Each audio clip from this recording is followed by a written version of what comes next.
ومن سيئات أعمالنا من يهده الله فلا مضل له ومن يضلله فلا هادي له ونشهد أن لا إله إلا الله وحده لا شريك له ونشهد أن سيدنا ومولانا محمدا عبده ورسوله صلى الله تعالى عليه وعلى آله وأصحابه وأزواجه وذرياته وبارك وسلم تسليما كثيرا أما بعد فقد قال الله تبارك وتعالى في كتابه العظيم لا إله إلا أنت سبحانك إني كنت من الظالمين وقال الله تبارك وتعالى ربنا ظلمنا أنفسنا وإن لم تغفر لنا وترحمنا لنكونن من الخاسرين وقال الله تبارك وتعالى ويوم يعض الظالم على يديه يقول يا ويلتى ليتني لم أتخذ فلانا خليلا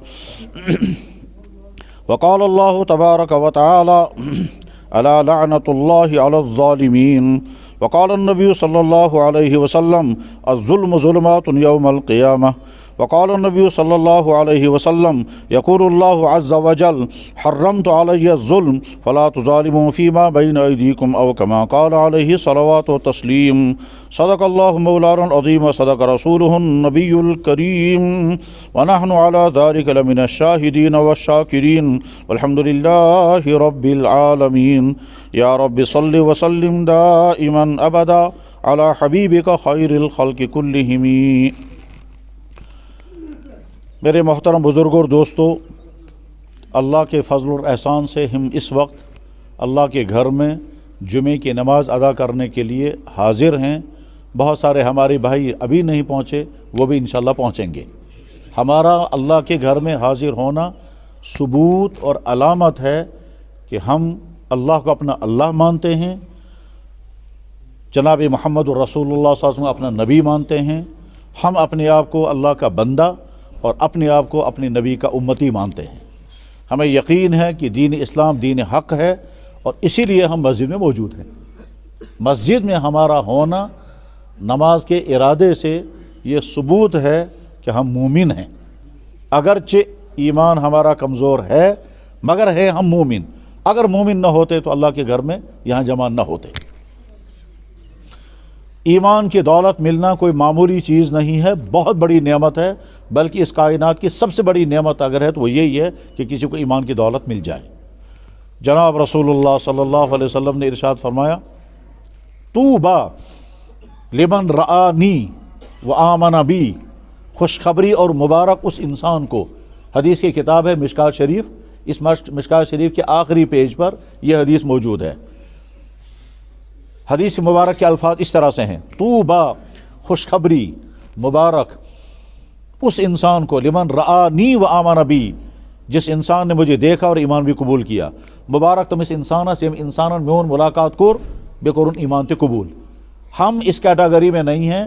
یہ جماعت ہے صحابہ کرام کی جماعت جنہوں نے اللہ کے نبی کو دیکھا اور ایمان بھی قبول کیا. اس کے بعد آپ نے کیا فرمایا وطوبی 7 مرات لمن لم یرانی وآمن بی، 7 مرتبہ مبارک اس انسان کو جس نے مجھے نہیں دیکھا ہوگا پھر بھی وہ یہ کہتا ہوگا کہ میرا نبی محمد رسول اللہ. انشاءاللہ ہم اس جماعت میں شامل ہیں، اس لیے کہ ہمیں یقین ہے کہ جناب سید المرسلین خاتم النبیین محمد رسول اللہ اللہ کے نبی ہیں. اور کیوں یقین ہے؟ کیونکہ اللہ نے اعلان کیا، تمام فرشتوں نے اعلان کیا، تمام نبیوں نے اعلان کیا، تمام مذہبی کتابوں میں ہیں. کسی بھی مذہب کی کتاب اٹھا کر ہر مذہبی کتاب میں، یہاں تک کہ وہ قومیں جو شرک میں مبتلا ہیں ان کی جو مذہبی کتابیں ہیں ان میں بھی محمد رسول اللہ صلی اللہ علیہ وسلم کے متعلق بہت تفصیلات موجود ہیں، نام موجود ہے اور باقی تفصیلات بھی موجود ہیں، یہاں تک کہ ویدوں میں بھی موجود ہے. تو ہم اپنے آپ کو محمد رسول اللہ کا امتی ڈکلیئر کرتے ہیں اور شکر کرتے ہیں. ثبوت اس کا یہ ہے کہ ہم اللہ کے گھر میں حاضر ہیں. بزرگوں اور دوستو، جب بھی کہیں انسان کو بات کرنی ہوتی ہے تو انسان سوچتا ہے کون سی ٹاپک پر بات کروں گا. پھر قسم قسم کے موضوعات ذہن میں آتے ہیں. پھر بعد میں جو اللہ کا منشا ہوتا ہے، جو فیصلہ ہوتا ہے، اسی پر بات کرنی ہوتی ہے. بزرگوں اور دوستو، اس وقت میں نے چند آیتیں پڑھی ہیں اور چند حدیثیں پڑھی ہیں. ان چند آیتوں اور چند حدیثوں میں ایک ہی بات سمجھائی گئی کہ اے انسانوں ظلم مت کرنا. ان آیتوں میں اور ان حدیثوں میں کیا بتایا گیا؟ انسانوں ظلم سے بچو.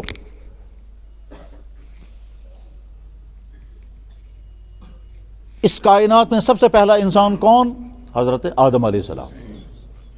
آدم علیہ السلام نے کیا دعا کی؟ ربنا ظلمنا انفسنا، یا اللہ ہم نے ظلم کیا اپنے اوپر. بہت بڑے نبی تھے حضرت یوسف علیہ السلام، حضرت یونس علیہ السلام. یونس علیہ السلام نے مچھلی کے پیٹ میں جا کر کے پھر کیا دعا کی؟ لا الہ الا انت سبحانک انی کنت من الظالمین، میں ظالم ہوں.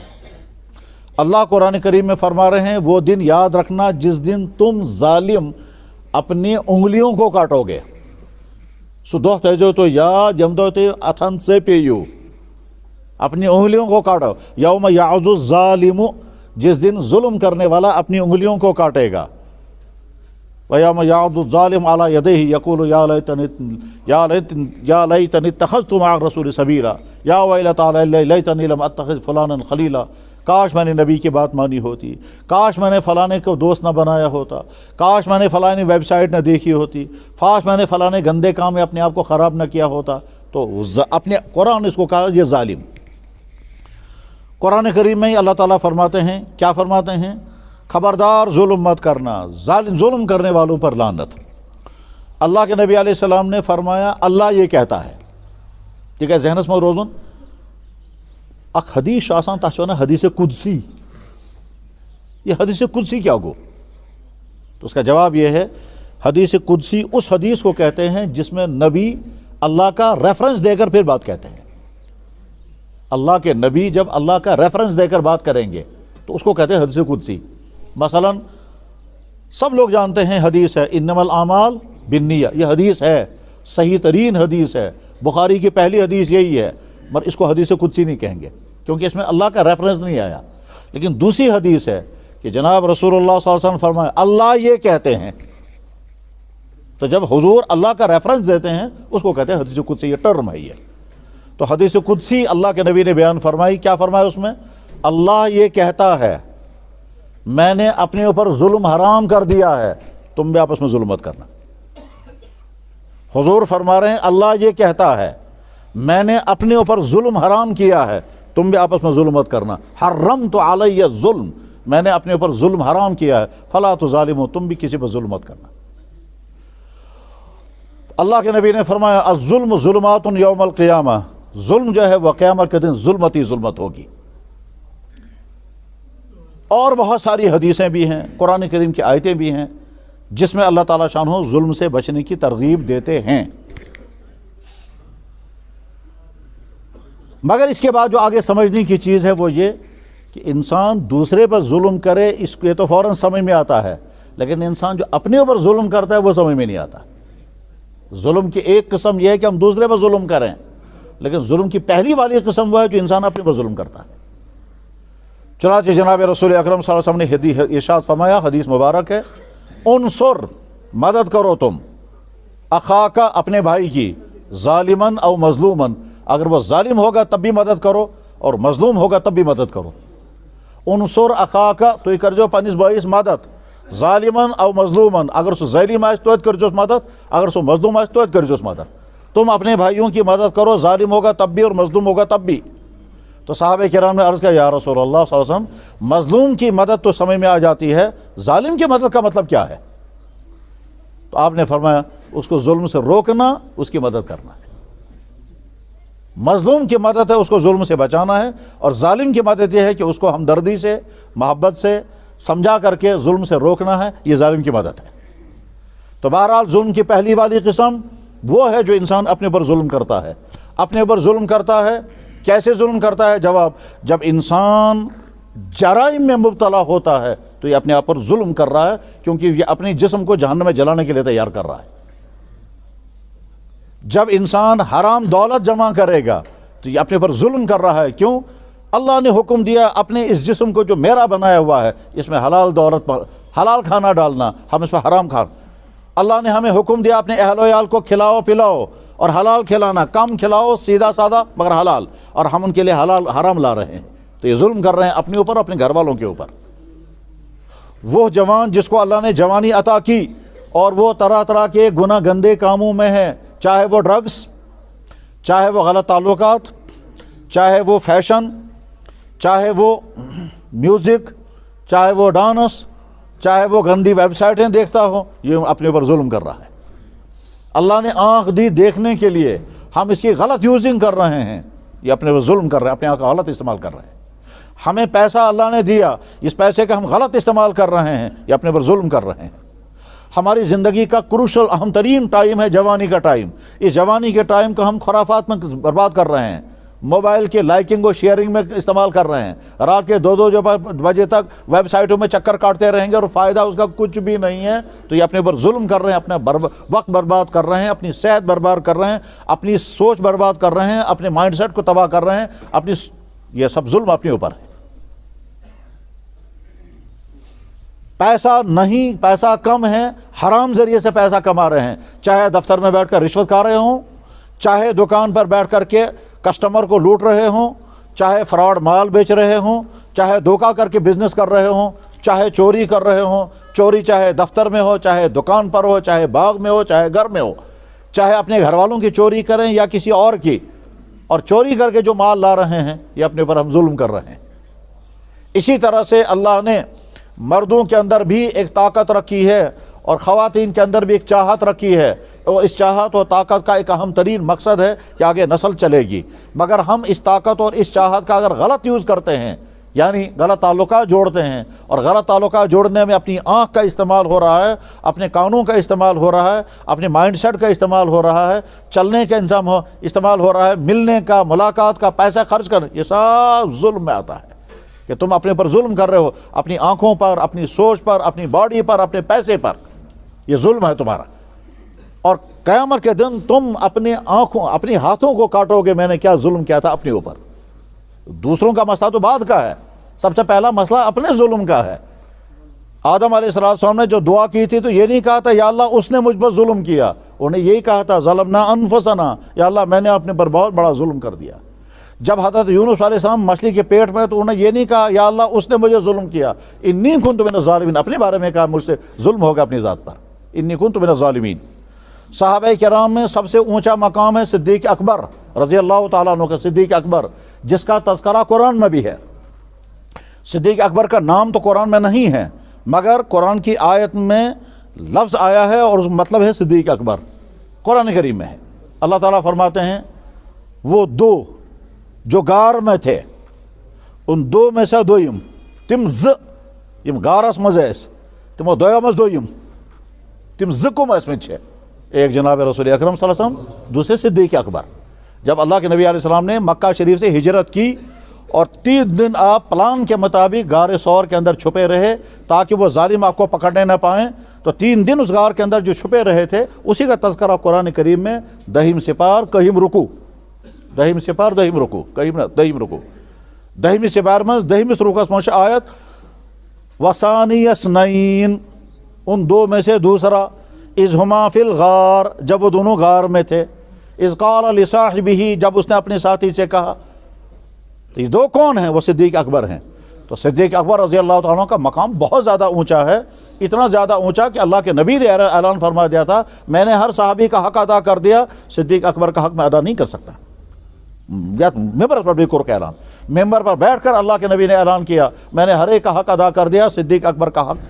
آپ نے فرمایا اگر میں اپنی بات کسی کو دوست بناتا تو صدیق اکبر کو بناتا، لو کنت آخذ خلیلا لاتخذت ابا بکر، میں ابو بکر صدیق کو اپنا خلیفہ بناتا۔ تو خیر، صدیق اکبر رضی اللہ تعالیٰ نے حضور سے درخواست کی یا رسول اللہ نماز میں کون سی دعا پڑھوں گا، نماز میں کون سی دعا پڑھا کروں گا؟ تو اللہ کے نبی نے ان کو جو دعا سکھائی تھی وہ یہ اللہم انی ظلمت نفسی، یا اللہ میں نے ظلم کیا اپنے اوپر، ظلمن کثیرا، بہت زیادہ ظلم۔ تو خیر خلاصہ کیا ہوا میرے بھائی، ظلم کی ایک قسم وہ ہے جو انسان اپنے اوپر کرتا ہے۔ اب ہر آدمی کو میٹر لگا کے دیکھنا ہے میں کون سے عالم میں ہوں، چاہے کوئی انسان اسٹوڈنٹ لائف میں ہو، کوچنگ سینٹر لائف میں ہو، سکولنگ کر رہا ہو، کالج میں پڑھ رہا ہو، جوانی کی جس اسٹیج پہ ہے وہ اپنے آپ کو میٹر لگا کر دیکھے میں اپنی جوانی، اپنے مائنڈ سیٹ، اپنے پیسے، اپنے خیالات پر ظلم تو نہیں کر رہا ہوں۔ اس کے بعد پھر جب شادی ہو جاتی ہے تو اس کا معاشی سلسلہ یا تو مزدوری کر رہا ہوگا یا ملازمت کر رہا ہوگا، پھر ملازمت یا گورنمنٹ کی ہوگی یا پرائیویٹ ہوگی، اور یا بزنس کر رہا ہوگا. کوئی بھی عوض جو بھی اس کا اس میں دیکھے میں ظلم کہیں تو نہیں کر رہا ہوں اپنے اوپر، چاہے اونچی والی کرسی پر ہو یا نیچے والی کرسی پر ہو، وہ طے دیکھے کہ میرے ذریعے سے کہیں ظلم میری ذات پر تو نہیں ہو رہا ہے، میں غلط پیسہ تو نہیں کما رہا ہوں، میں غلط چیزیں تو نہیں استعمال کر رہا ہوں، میں وہ چیزیں تو نہیں استعمال کر رہا ہوں جس کو اللہ نے کہا یہ نہیں مت استعمال کرو میں کر رہا ہوں. تو ظلم کی پہلی قسم یہ ہے. اور اسی قسم کے بارے میں اللہ تعالیٰ فرماتے ہیں تم ظالموں نے اپنے اوپر جو ظلم کیا ہوگا اس کا افسوس تمہیں اتنا ہوگا کہ قیامت کے دن تم اپنی انگلیوں کو کاٹو گے افسوس کرتے ہوئے میں کیا کیا. وَيَوْمَ وہ دن یاد رکھنا یعد کاٹو گے الظالم تم ظالم. اللہ ہم کو کہہ رہے ہیں تم ظالم جنہوں نے اپنے اوپر ظلم کیا ہے. اپنے اوپر ظلم کیا ہے مطلب اگر یہ جوان اپنی جوانی کو گندے راستوں پر چلا رہا ہے اپنے اوپر ظلم کر رہا ہے. اگر یہ غلط چیزیں استعمال کر رہا ہے اپنے اوپر ظلم کر رہا ہے. یہ غلط چیزیں چاہے وہ شراب ہو، چاہے وہ ڈرگس ہو، چاہے وہ ایسی چیزیں ہیں جس میں صرف ٹیسٹ ہے، فائدہ اس میں کچھ نہیں ہے، اور وہ استعمال کر رہا ہے تو اس کا تو پیسہ بھی برباد کر رہا ہے، اپنی صحت کو بھی نقصان پہنچا رہا ہے، اور صرف ٹیسٹ کے لیے.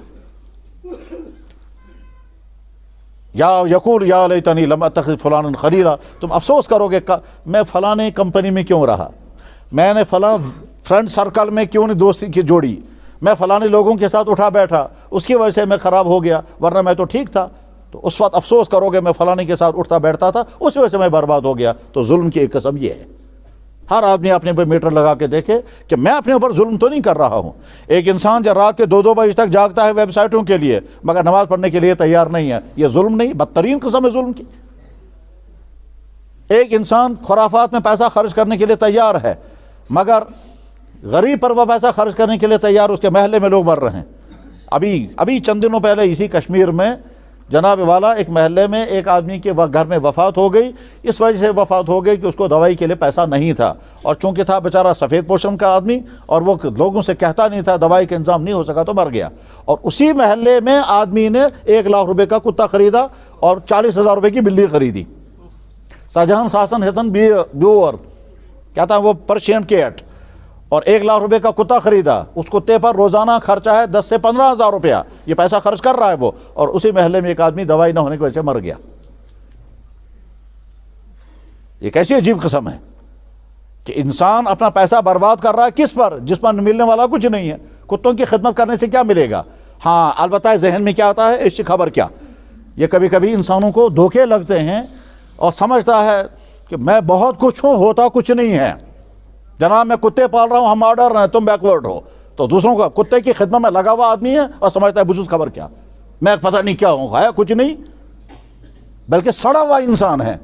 ہاں دولت کی وجہ سے سمجھتا ہے میں بہت کچھ ہوں. فرعون بھی بہت کچھ تھا. جس انسان کے اندر انسانیت کی ہمدردی نہ ہو اور جو اپنا پیسہ کتے پر خرچ کرنے کے ہوتا ہے، یا کتا اللہ کی مخلوق ہے، کھلانا پلانا درست ہے، پر یہ تو وہ نہیں ہے. تو خیر میں سمجھا رہا تھا کہ ظلم کی ایک قسم وہ ہے جو انسان اپنے اوپر کرتا ہے. اس لیے میرے بھائی صاف سمجھ لیں، ہم میں سے جو جوانی کی زندگی گزار رہے ہیں، میرے بھائیوں تمہاری جوانی تمہارے ہاتھوں میں امانت ہے. اس جوانی کی حفاظت کرو گے تو بچ جائے گی، اور اگر نہیں تو تمہارے ہاتھوں سے تمہاری جوانی برباد ہوگی، اور تم ہی ظالم ہوں گے ظلم کرنے والے اپنی جوانیوں پر. وہ لڑکا جو ڈرگس میں جا رہا ہے، وہ لڑکا جو غلط تعلقات میں مبتلا ہے، وہ لڑکا جو فیشن و فضول خرچی کر رہا ہے، وہ لڑکا جس کے دماغ میں گندے خیالات آ رہے ہیں، وہ لڑکا جو راتوں کو ویب سائٹوں پر گندی چیزیں دیکھتا رہتا ہے، وہ لڑکا جو راتوں کو جاگ کر کے 2 بجے تک کہیں فیس بک پر رکو ہیں، یہ اپنے اوپر ظلم کر رہا ہے. تمام جوانوں کو سمجھ لینا چاہیے کہ 4 چیزیں ہمارے پاس بڑی قیمتی ہیں، ان 4 چیزوں کی ہمیں حفاظت کرنی ہے. اور اگر ان 4 چیزوں میں سے کسی چیز کی حفاظت تم سے نہیں ہو سکی تو تم بہت بڑے ظالم ہو جنہوں نے تم نے اپنی چیز کو برباد کیا. اور پہلی چیز ہے تمہارے پاس ایمان، دوسری چیز ہے تمہارے پاس کیریکٹر، تیسری چیز ہے تمہارے پاس صحت، اور چوتھی چیز ہے اچھی عادتیں. ماں کے پیٹ سے کوئی شرابی بن کر نہیں آتا، ماں کے پیٹ سے کوئی بدکار بن کر نہیں آتا. اس دنیا میں رہ کر کے یہ غلطیاں ہو جاتی ہیں، اور جب عادت لگ جاتی ہے کسی برے کام کی وہ چھوٹتی نہیں ہے. پھر فضول خرچی کی عادت لگ گئی جناب، سکون ہی نہیں آتا.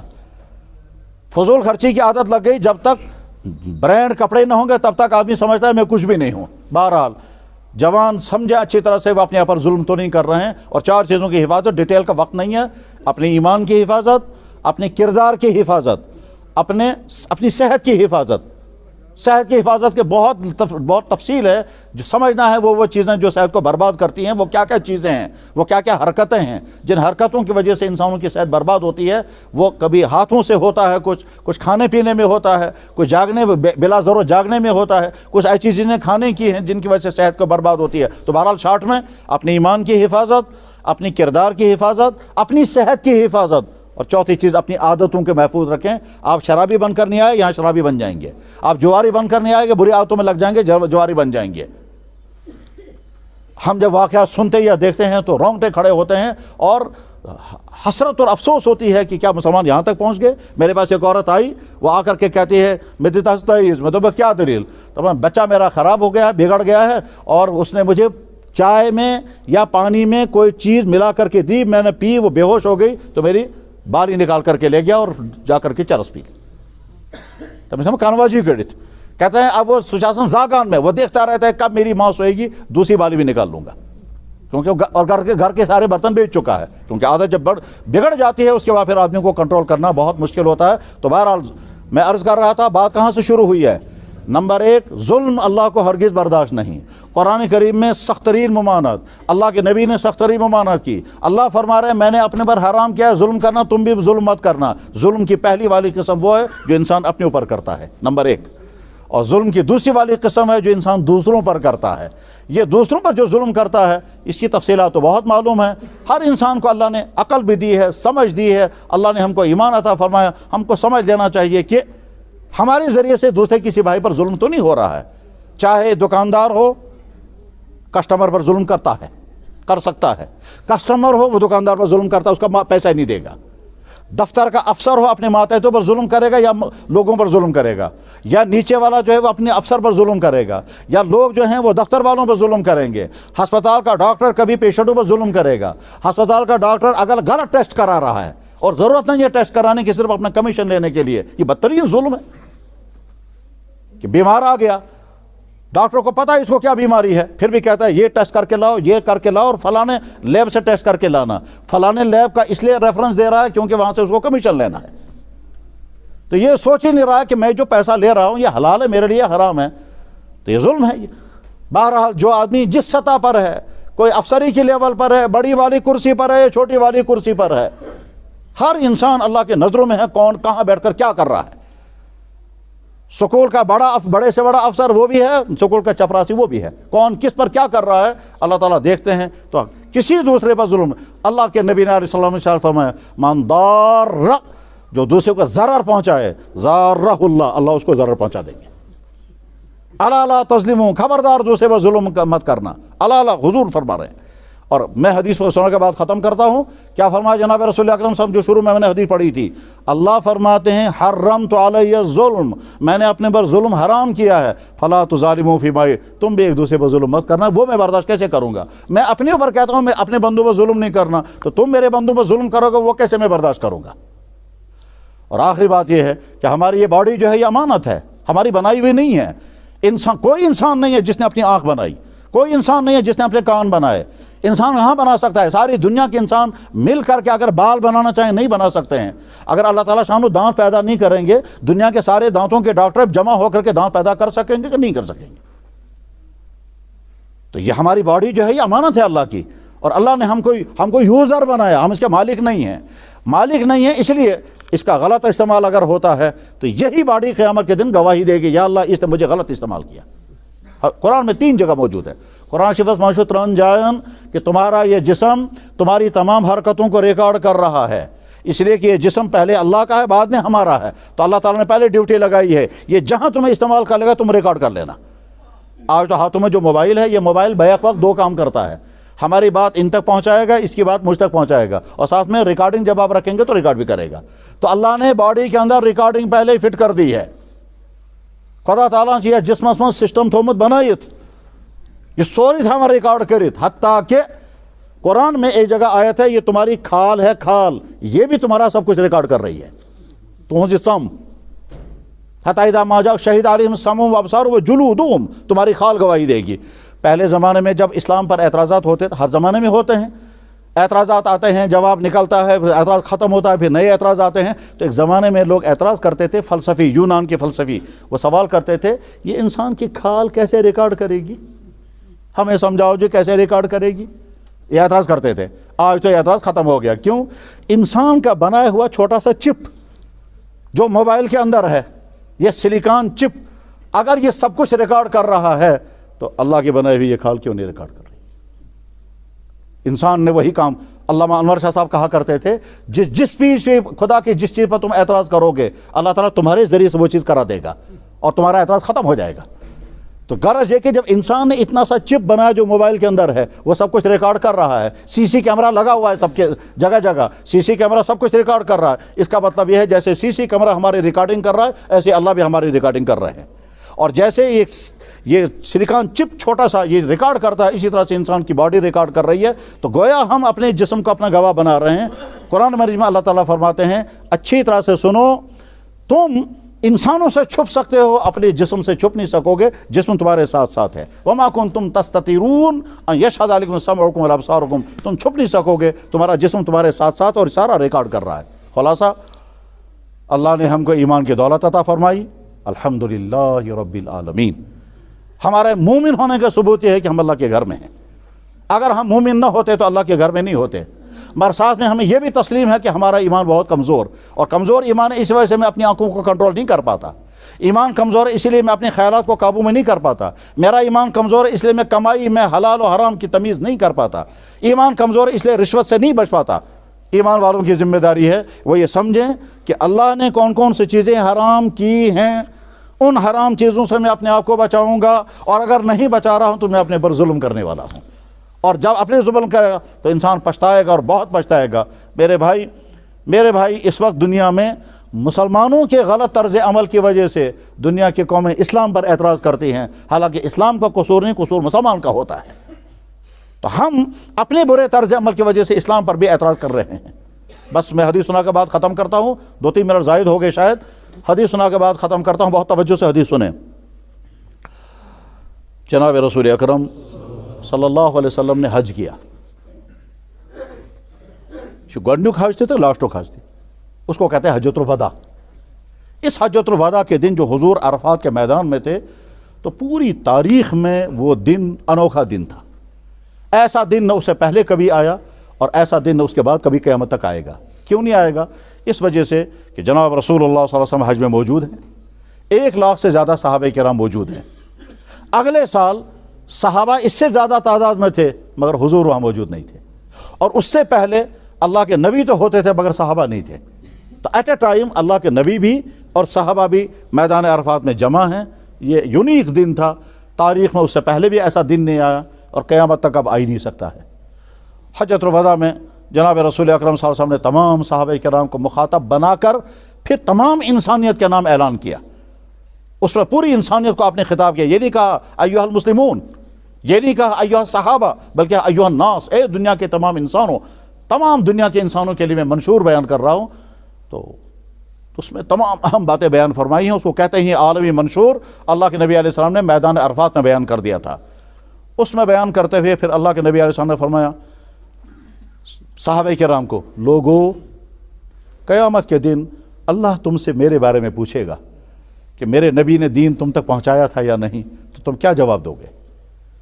لوگو تم سے اللہ میرے بارے میں پوچھے گا، اس نے کوتاہی تو نہیں کی، اس نے سستی تو نہیں کی، اس نے غفلت تو نہیں برتی، تو تم کیا جواب دو گے؟ تو صحابہ کرام نے ہاتھ کھڑے کر کے کہا یا رسول اللہ، ہم تو گواہی دیں گے، آپ نے سارا دین ہم تک پہنچا دیا، کہیں کوئی سستی نہیں ہوئی، کوئی کمی نہیں ہوئی، دین ہم تک پہنچ چکا ہے، سمجھا بھی دیا، کر کے بھی دکھایا، ہم گواہی دیں گے۔ اس وقت اللہ کے نبی نے خاص کیفیت کے ساتھ اللہ کی طرف انگلی اٹھا کر کہا یا اللہ، 2 انگلیاں کی تھی ایسے، یا اللہ آپ گواہ رہے ہیں، انہوں نے تسلیم کیا، میں دین ان کے حوالے کر چکا، میں نے کوئی چیز نہ چھپائی، میں نے کوئی چیز نہ کمی زیادتی کی، نہ سستی کی، آپ گواہ رہے ہیں۔ 3 مرتبہ کہا، بخاری شریف میں حدیث ہے، اللہم اشہد، اللہم اشہد، اللہم اشہد، یا اللہ آپ گواہ رہے ہیں، دین ان کے حوالے ہو چکا ہے، میں بری ہوں۔ اب یہ مجھ سے گلہ نہیں کر سکتے کہ ہم تک دین پہنچا نہیں۔ اس کے بعد حضور نے صحابہ کرام کو مخاطب کر کے کہا، لوگو میں تم سے پہلے اس دنیا سے رخصت ہونے والا ہوں، اگلے سال اب تم سے یہ ہماری ملاقات نہیں ہوگی۔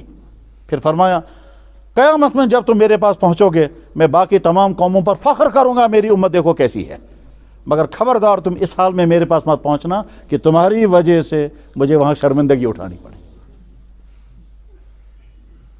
خبردار اس حال میں میرے پاس مت پہنچنا کہ تمہاری وجہ سے وہاں کیا، بہت مشکل لفظ حضور نے استعمال کیا، بہت مشکل لفظ، بہت مشکل، اس کو ترجمہ کرنا بھی مشکل ہے۔ میں اس کی مثال میں اگر عرض کرنا چاہوں میں یہ کہوں گا، مول چھُ پننس بچس ونان گوبرا مے چھِ بڑ یزت زندگی گزارمٕژ، پورٕ خاندان، پورٕ ڈپارٹمنٹ، پورٕ محلہ سٲری چھِ مےٚ عزت کران، خبردار ایسی غلطی مت کرنا جس کی وجہ سے میرا چہرہ کل کا کالا ہو جائے۔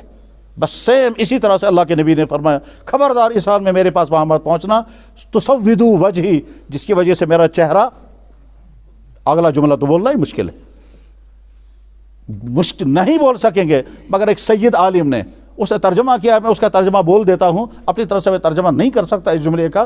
حضور نے فرمایا فلا تسودوا وجہی، خبردار تم اس حال میں میرے پاس مت پہنچا کہ تمہاری وجہ سے میرا چہرہ وہاں سیاہ ہو جائے۔ تو بہت مشکل ہے۔ ہم میں سے ہر شخص اپنے آپ کو میٹر لگا کے دیکھے، میں ایسی زندگی لے کے تو نہیں جا رہا ہوں کہ قیامت کے دن اللہ کے نبی فرمائیں گے تم کس حال میں ہو، میں کیسے لے جاؤں گا تمہیں اللہ کے سامنے، وہ کیا پیش کر خدا ہے۔ باپ بڑے فخر کے ساتھ کہتا ہے یہ ہے میرا بیٹا جب ورشا کرن ڈھونڈتا ہے، اسٹوڈنٹ استاد بڑے فخر کے ساتھ کہتا ہے یہ ہے میرا اسٹوڈنٹ، جہاں چاہے وہاں ایگزام کرا لیجئے، ٹھیک، مگر جب کمزور ہوتا ہے تو باپ کہتا ہے وہ کیا ون بولو کن یہ میون نیچو۔ باپ بھی تیار نہیں ہوتا ہے اپنے بیٹے کو اپنا بیٹا کہنے کے لیے جب اس کا کیریکٹر صحیح نہیں ہوتا۔ ہم ارادہ کریں گے انشاءاللہ ایسی زندگی گزاریں گے، مایوس نہیں ہونا ہے کہ ہے میں خبر کیا وہیں کام کروں میں کیا کاربر، نہیں۔ اللہ فرماتے ہیں تم آج ہی واپس آ جاؤ، آج ہی واپس آ جاؤ، میں تم کو گلے لگانے کے لیے تیار ہوں۔ یا عباد الذین اسرفوا لا تقنطوا من رحمت اللہ، اللہ کے رحمت سے مایوس مت ہونا۔ تو مایوس نہیں ہونا ہے، بس صرف ارادہ کرنا ہے کہ ہم صاحب ایمان ہیں، دین حق اللہ نے ہم کو عطا کیا ہے، ہم صحیح مسلمان بن کے زندگی گزاریں گے، اور جس زندگی کے جس سٹیج پر ہیں، جوانی کے سٹیج پر ہیں، ملازمت کے سٹیج میں ہیں، بزنس کر رہے ہوں، بڑھاپے میں ہوں، جس سٹیج پر میں ہوں، اس سٹیج میں دیکھنا ہے کہ اللہ ہم سے کیا فرما رہے ہیں، اسی کے مطابق زندگی گزارنی ہے، اسی میں ہماری دنیا اور آخرت کی کامیابی ہے۔ وآخر دعوانا ان الحمد للہ رب العالمین برحمتک یا ارحم الراحمین آمین۔ مختصر سی دعا کریں۔ اللہم صلی علی سیدنا محمد وعلی آل سیدنا محمد کما صلیت علی ابراہیم وعلی آل ابراہیم انک حمید مجید۔ یا اللہ، یا اللہ، آپ اللہ ہیں، ہم آپ کے بندے ہیں، اور محمد الرسول اللہ نبی برحق سید الاولین والآخرین خاتم النبیین، یا اللہ ہم ان کے امتی ہیں، ہمیں تسلیم ہے، دل کی گہرائیوں سے تسلیم ہے کہ آپ ہمارے اللہ ہیں۔ کوئی کہے گا ہم نے دیکھا نہیں، مگر یا اللہ جس خدا کے خدا ہونے کا اعلان آدم سے لے کر محمد تک، اور سب سے بڑی بات سید الاولین والآخری محمد رسول اللہ نے اعلان کیا، اس کے بعد ہمیں دیکھنے کا انتظار نہیں۔ آپ خود فرماتے ہیں اے میرے بندے میں نے تجھے پیدا کیا اور جو کچھ تجھے ہونا چاہیے وہ سارا میں نے تجھے دیا۔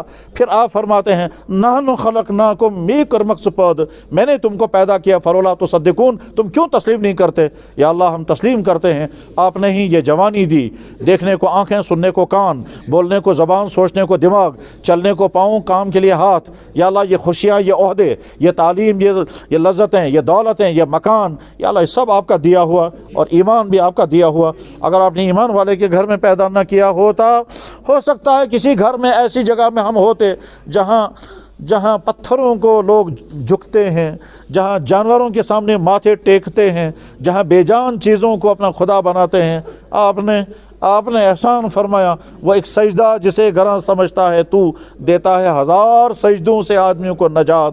یا اللہ یہ ایک سجدہ آپ نے عطا کیا، اگر یہ نہ ہوتا تو پھر ہم تو نہ جانے کیڑے مکوڑوں کے سامنے بھی تو دنیا میں انسان جھکتے ہیں، کیڑے مکوڑوں کو بھی تو خدا مانتے ہیں۔ یا اللہ معلوم ہے کتابوں میں لکھا ہوا ہے دنیا میں وہ لوگ بھی ہیں جو چوہوں کو خدا مانتے ہیں، دنیا میں وہ لوگ بھی ہیں جو بے جان چیزوں کو خدا وہ لوگ بھی ہیں جو جمی ہوئی پتھر کو کہتے ہیں یہ خدا، جمے ہوئے پانی کو کہتے ہیں، جمی ہوئی برف کو کہتے ہیں یہ ہمارا خدا ہے۔ جو تھوڑی دیر کے بعد پگھل کر کے ختم ہو جاتا ہے۔ یا اکرم الاکرمین وہ سجدہ جسے گراں سمجھتا ہے تو دیتا ہے ہزار سجدوں سے آدمیوں کو نجات۔ آپ نے ایمان کی دولت عطا فرمائی، ہمارا شکر قبول کر لیجئے، شکر قبول کر لیجئے۔ یا اللہ ہم میں سے جس بھائی کے جو مسائل ہیں اپنی ذات کے، اپنی اولاد کے، اپنے اہل و عیال کے اور ساری امت کے تمام مسائل حل کر دیجئے، تمام مسائل ہر شخص کے حل کر دیجئے۔ یا اکرم الاکرمین آپ کے نبی نے جب جہاں جو مانگا ہر مسلمان کو عطا کر دیجئے۔ سبحان ربک رب العزت عما یصفون، سلام علی المرسلین۔